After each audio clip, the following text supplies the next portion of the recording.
नमस्कार दोस्तों भारत में बहुत से धार्मिक स्थल हैं जिनका अपना अलग अलग महत्व है। इस वीडियो में हम आपको लिए चलते हैं नैमिषारण्य धाम की तीर्थ यात्रा पर। इस वीडियो में हम आपको बताएंगे कि नैमिषारण्य धाम की यात्रा कैसे करें, जैसे नैमिष धाम तक हम कैसे पहुँचे, नैमिष धाम की यात्रा हमें कब करनी चाहिए और नैमिष धाम में घूमने के लिए कौन कौन सी प्रमुख जगह हैं। इसके अलावा वीडियो के लास्ट में यह भी बताऊंगा कि नैमिष धाम की यात्रा पर कुल खर्च कितना आएगा। तो बने रहिए वीडियो के लास्ट तक। वीडियो शुरू करने से पहले एक रिक्वेस्ट है आपसे कि अगर आपने अभी तक हमारे चैनल को सब्सक्राइब नहीं किया है तो चैनल को सब्सक्राइब करके बेल आइकन का बटन जरूर दबाएं। दोस्तों, नैमिषारण्य वैष्णव संप्रदाय का प्रमुख धार्मिक स्थल है। ये स्थल यज्ञ, पूजा पाठ और जप तप के लिए पूरे हिंदुस्तान में प्रसिद्ध है। उत्तर प्रदेश की राजधानी लखनऊ के समीप सीतापुर जिले में गोमती नदी के किनारे पर स्थित यह बहुत ही पवित्र और धार्मिक स्थल है, जिसको हम सब कई नामों से जानते हैं। जैसे इसका नाम नैमिषारण्य के अलावा नीमसार और नैमिष भी है। ये तीर्थ अनुष्ठानों के लिए बहुत ही प्रसिद्ध है, जहाँ पर ललिता देवी मंदिर, चक्र तीर्थ और दधीच कुंड मिश्रित आदि स्थलों की काफी मान्यता है। दोस्तों, प्राचीन समय से ही हम अपने शास्त्रों में नैमिषारण्य के बारे में सुनते आए हैं। कहा जाता है कि इस पावन धाम के दर्शन करने से सभी पापों से छुटकारा मिल जाता है और इंसान को मोक्ष की प्राप्ति होती है। गोस्वामी तुलसीदास के अनुसार भारत में जितने भी तीर्थ हैं, उनमें नैमिषारण्य सबसे प्रमुख है। यहाँ पर पिंड दान करने से माता पिता का पेट भरता है, इसलिए पिंड दान के लिए भी ये बहुत ही पवित्र स्थल माना जाता है। दोस्तों, नैमिषारण्य में स्थित चक्र तीर्थ के बारे में कहा जाता है कि एक बार सभी ऋषिमुनि ये समझने के लिए परेशान हुए कि आखिर पूजा पाठ और अनुष्ठान के लिए सबसे उपयुक्त स्थल कौन सा है। इसका उत्तर पाने के लिए 84,000 ऋषि मुनि ब्रह्मा जी के पास गए और उनसे अपना प्रश्न पूछा, जिससे ब्रह्मा जी ने एक चक्र निकाला और बोले, जहाँ पर यह पवित्र चक्र गिरेगा वही स्थान अनुष्ठान और ध्यान के योग्य होगा। तो यह चक्र नीमसार में जाकर गिरा, जिसकी वजह से वो स्थान चक्र तीर्थ के नाम से प्रसिद्ध हो गया। चलिए दोस्तों, अब हम आपको बताते हैं कि नैमिषारण्य धाम तक कैसे पहुँचे। दोस्तों, नैमिषारण्य तीर्थ उत्तर प्रदेश राज्य के सीतापुर जिले में स्थित है। सीतापुर से नैमिष धाम की दूरी लगभग 40 किलोमीटर की है और लखनऊ से इसकी दूरी लगभग 90 किलोमीटर की हो जाती है। इसके अलावा नैमिष के निकट हरदोई जनपद भी है। हरदोई से नैमिष की दूरी लगभग 50 किलोमीटर की है, इसलिए यहाँ पहुँचने के लिए बहुत से रास्ते हैं। अगर आप हवाई यात्रा से आना चाहते हैं तो इसका सबसे नजदीकी एयरपोर्ट अमौसी एयरपोर्ट लखनऊ में है। लखनऊ में अमौसी एयरपोर्ट पर उतरने के बाद आपको इसके आगे का सफर बस के द्वारा तय करना होगा। अगर आप ट्रेन से आना चाहते हैं तो इसका सबसे नजदीकी railway station Lucknow junction, Sitapur junction और हरदोई जंक्शन है। इसके अलावा नैमिष में भी रेलवे स्टेशन है जो काफी छोटा है, इसलिए मेरा रिकमेंडेशन है कि आप जब भी ट्रेन से आएं तो लखनऊ जंक्शन ही उतरें, क्योंकि यहाँ से आपको आसानी से नैमिष धाम के लिए बसें मिल जाती हैं। लखनऊ रेलवे स्टेशन भारत के सभी राज्यों से रेल नेटवर्क के माध्यम से अच्छी तरह से जुड़ा हुआ है। लखनऊ रेलवे स्टेशन उतरने के बाद टैक्सी पकड़कर आपको केसरबाग बस स्टैंड आना होगा। केसरबाग बस स्टैंड से नैमिष धाम के लिए आपको आसानी से बसें मिल जाती हैं। और यदि आप नैमिष धाम बाय रोड आना चाहते हैं तो आपको लखनऊ, सीतापुर और हरदोई से आपको बड़ी आसानी से बसें मिल जाती हैं। नैमिष धाम पहुंचने के बाद सभी के मन में ख्याल आता है कि वो अपने रुकने की व्यवस्था कहाँ करे। इसके लिए आपको बता दें कि नैमिष धाम में बहुत सी धर्मशालाएं और होटल हैं। यहाँ ठहरने की कोई भी समस्या नहीं है। आप जाइए और नैमिष धाम में रुककर वहाँ का सारा क्षेत्र देखिए। यदि आप ऑनलाइन बुकिंग कराना चाहते हैं तो आप इस वेबसाइट पर जाकर ऑनलाइन बुकिंग करा सकते हैं। इसके अलावा आप अगर लखनऊ में रुकना चाहते हैं तो लखनऊ में भी बहुत से प्राइवेट होटल हैं जिनमें आप बुकिंग करा सकते हैं। नैमिषारण्य होटल बुकिंग के लिए आप ऑनलाइन होटल बुकिंग का सहारा ले सकते हैं या फिर आप नीमसार पहुंचकर भी होटल बुक करा सकते हैं। चलिए दोस्तों, अब हम आपको बताते हैं नैमिष धाम में दर्शन के बारे में। दोस्तों, वैसे तो पूरा का पूरा नैमिष क्षेत्र मंदिरों और अन्य धार्मिक स्थलों से भरा पड़ा है। आप जैसे ही इस जगह पहुंचेंगे, हर गली हर मोहल्ले में बस आपको मंदिर ही मंदिर दिखाई पड़ेंगे। इन सभी मंदिरों में माँ ललिता देवी का मंदिर बहुत ही ज्यादा प्रसिद्ध है। यह मंदिर माँ भगवती को समर्पित है। पूरा नैमिषारण्य क्षेत्र माँ ललिता देवी मंदिर के नाम से प्रसिद्ध है। ललिता देवी मंदिर में दर्शन करने के लिए आपको सबसे पहले चक्र तीर्थ में स्नान करना होगा। ये वही चक्र तीर्थ है जो ब्रह्मा जी द्वारा छोड़ा गया था। इस चक्र तीर्थ के चारों तरफ पानी भरा हुआ है, आप इसमें स्नान कर सकते हैं। याद रहे कि आपको चक्र तीर्थ के अंदर नहीं जाना है, केवल बाहर के पानी से ही आपको स्नान करना है। इसके अलावा यदि आप गोमती नदी में स्नान करना चाहते हैं तो ललिता देवी मंदिर से कुछ ही दूरी पर गोमती नदी है, जिसमें जाकर आप स्नान कर सकते हैं। स्नान करने के बाद आप ललिता देवी मंदिर में दर्शन कीजिए और माँ से अपनी मन्नतें मांगिए। इस मंदिर में साल भर भक्तों का तांता लगा रहता है। ललिता देवी मंदिर बहुत ही पुराना है। कुछ लोग इस पवित्र मंदिर को लिंगधारणी मंदिर भी कहते हैं। इस मंदिर का आधार काफी सुंदर बना हुआ है। चक्र तीर्थ में स्नान करने के बाद मंदिर परिसर के बाहर बहुत सी प्रसाद और पूजा के सामान की स्टॉलें लगी हुई हैं। आप इन्हीं स्टॉलों से पूजा का सामान और प्रसाद लेकर मंदिर में दर्शन करने के लिए जाएं। वैसे तो इस मंदिर में साल भर भक्तों का आना जाना लगा रहता है, लेकिन हर महीने की अमावस्या को और नवरात्र के दिनों में इस मंदिर में काफी ज्यादा भीड़ होती है। इस भीड़ में आपको घंटों लाइन में लगे रहना पड़ सकता है। जब आप मंदिर के अंदर पहुंचेंगे तो वहां मौजूद पुजारी जी की सहायता से आपके माँ भगवती के दर्शन बहुत ही आसानी से हो जाते हैं। मंदिर में दर्शन करने के बाद आप दूसरे रास्ते से बाहर आ जाएं। माँ ललिता देवी मंदिर के दाहिनी तरफ और बाईं तरफ कुछ छोटे छोटे मंदिर हैं, जिनका भी आप दर्शन कर लें।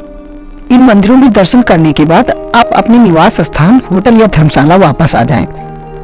थोड़ा रेस्ट करें और रेस्ट करने के बाद नैमिष क्षेत्र घूमने के लिए निकलें। दोस्तों, आपने ललिता देवी मंदिर के दर्शन कर लिए हैं। अब फिर से चलते हैं चक्र तीर्थ की ओर। चक्र तीर्थ के समीप ही हनुमानगढ़ी और पांडव किला है। पहले पांडव किला पड़ जाएगा, इसलिए आप सबसे पहले इसके दर्शन कर लें। गोमती नदी के तट पर यह किला बना हुआ है। कहा जाता है कि वनवास के दौरान पांडव इसी स्थान पर रुके थे। यहाँ पर भगवान कृष्ण और पांडवों की मूर्तियां बनी हुई हैं।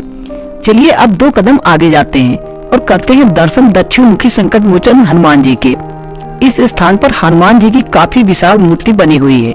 राम लक्ष्मण हनुमान जी के कंधों पर बैठे हुए हैं। हनुमानगढ़ी भी नैमिषारण्य का प्राचीन मंदिर है।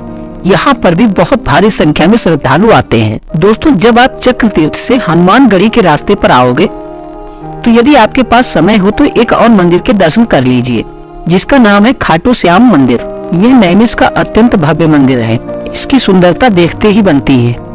इस मंदिर में हर समय भजन कीर्तन होते रहते हैं। श्री खाटू श्याम मंदिर में भजन सुनना बहुत ही आनंददायक होता है। इसी मंदिर के प्रांगण में श्री सत्यनारायण मंदिर भी है।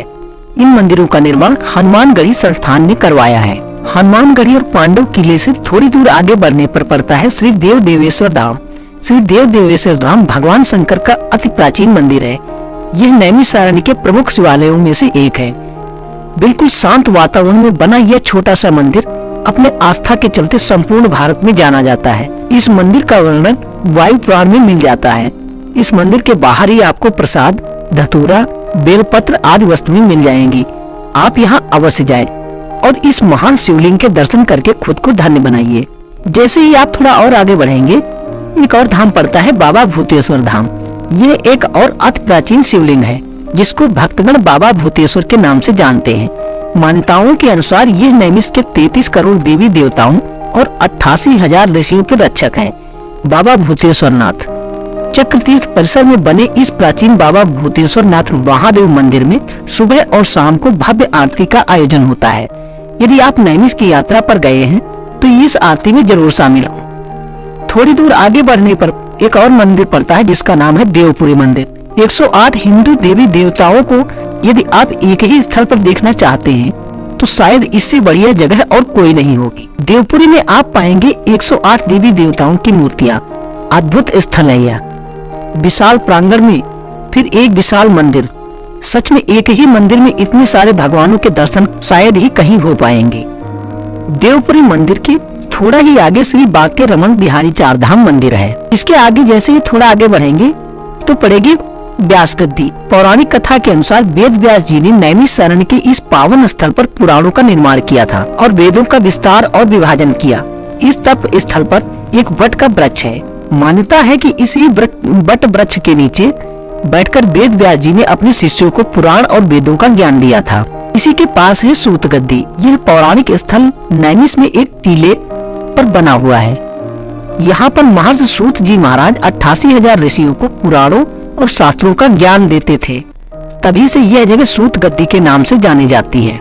इसके बाद जैसे ही थोड़ा आगे बढ़ेंगे आपको पड़ेगा श्री बालाजी मंदिर और श्री त्रिशक्ति धाम मंदिर। ये दोनों भव्य मंदिर नैमिषारण्य के सबसे सुंदर मंदिरों में से एक है। श्री बालाजी मंदिर अभी निर्माणाधीन है और पूरा बन जाने के बाद अत्यंत उत्कृष्ट होगा। आप सभी मंदिरों के दर्शन कर लें। त्रिशक्ति धाम मंदिर सच में इतना शानदार बना हुआ है और इतनी शांति है इस स्थान पर कि पूछिए मत। इस सुंदर मंदिर को आंध्र आश्रम संस्थान ने बनवाया है। ये आंध्र प्रदेश की ही एक संस्था है। इस मंदिर में भगवान श्री विष्णु जी की एक विराट मूर्ति बनी हुई है और माँ दुर्गा की भी एक बड़ी मूर्ति बनी हुई है। दोनों मूर्तियां वास्तव में बेजोड़ है। आप अपनी नीमसार यात्रा में आप त्रिशक्ति धाम मंदिर अवश्य जाएं। ये दोनों मंदिर आसपास ही है और थोड़ा सा और अगर आप बढ़ेंगे तो आपको गोमती घाट दिखाई देगा। आपको दिखाई देगा इस पावन घाट पर भी भक्त श्रद्धा भाव से डुबकी लगाते हैं। इसके बाद हम चलते हैं नैमिषारण्य के एक और चमत्कारिक मंदिर की ओर जिसका नाम है रुद्रावर्त धाम। ये शिव जी का धाम है। नैमिषारण्य से महज 5 किलोमीटर की दूरी पर एक छोटे से गांव में स्थित है। यहाँ कोई भी भव्य मंदिर तो नहीं, परंतु इस रुद्रावर्त धाम की बड़ी विशेषता है। जिसने भी यहाँ का चमत्कार सुना वो यहाँ दर्शन हेतु अवश्य आता है। गोमती नदी के किनारे पर छोटा सा कुंड है। मान्यता है कि इस कुंड में भगवान शिव की बालू की शिवलिंग बनती है। सबसे बड़ी जो चमत्कार की बात है, यहाँ आप जो भी 5 फल इस कुंड में डालोगे वो सीधा महादेव पास पहुँच जाएगा और प्रसाद स्वरूप 5 में से 1 या 2 फल ऊपर आ जाएंगे। यदि आपको मौका मिले तो रुद्रावर्त धाम देखने जरूर जाइएगा। इस तरीके से उत्तर प्रदेश में नैमिषारण्य अपने पौराणिक धार्मिक महत्व के चलते आज पूरी दुनिया में जाना जाता है। दूर दूर से तमाम पुजारी लोग यहाँ पर होने वाले विशाल यज्ञ अनुष्ठान आदि में शामिल होने आते हैं। उत्तर प्रदेश पर्यटन के मानचित्र पर नीमसार का एक बहुत ही महत्वपूर्ण स्थान है। मैंने इस वीडियो में आपको नैमिषारण्य के बारे में बहुत थोड़ा बताने का प्रयास किया है। यहाँ पर इतने ज्यादा मंदिर है कि सबके बारे में बताना संभव नहीं हो पाया है। उसके लिए मैं आपसे क्षमा मांगता हूँ। चलिए दोस्तों, अब हम आपको बताते हैं कि नैमिषारण्य धाम हमें कब जाना चाहिए। इसके लिए हम आपको बता दें कि नैमिषारण्य धाम में आप साल के किसी महीने में भी जा सकते हैं। आप जब भी नैमिष धाम की यात्रा पर आए तो कम से कम 2 या 3 दिन का टूर प्लान बनाएं, क्योंकि अगर इससे कम दिन होंगे तो आप नैमिषारण्य क्षेत्र को अच्छे से नहीं घूम पाएंगे। चलते चलते यह भी जान लेते हैं कि नैमिष यात्रा में हमारा कुल खर्च कितना आएगा। दोस्तों, लखनऊ रेलवे स्टेशन से लेके नैमिषारण्य घूमने तक हमारा कुल खर्च लगभग 2 से 3 हजार रुपए में हो जाता है और इस खर्च में हम आपका घर से लेकर लखनऊ तक का कोई भी किराया नहीं जोड़ रहे हैं। उम्मीद करता हूँ नैमिषारण्य यात्रा का यह वीडियो आपको पसंद आया होगा। अगर वीडियो पसंद आया हो तो लाइक करें और कमेंट में हमें जरूर बताएं। और हाँ, अगर आपने अभी तक हमारे चैनल को सब्सक्राइब नहीं किया है तो चैनल को सब्सक्राइब करके बेल आइकन का बटन जरूर दबाएं। मिलते हैं अगली वीडियो में कुछ नई चीजों के साथ। तब तक के लिए टाटा बाय बाय।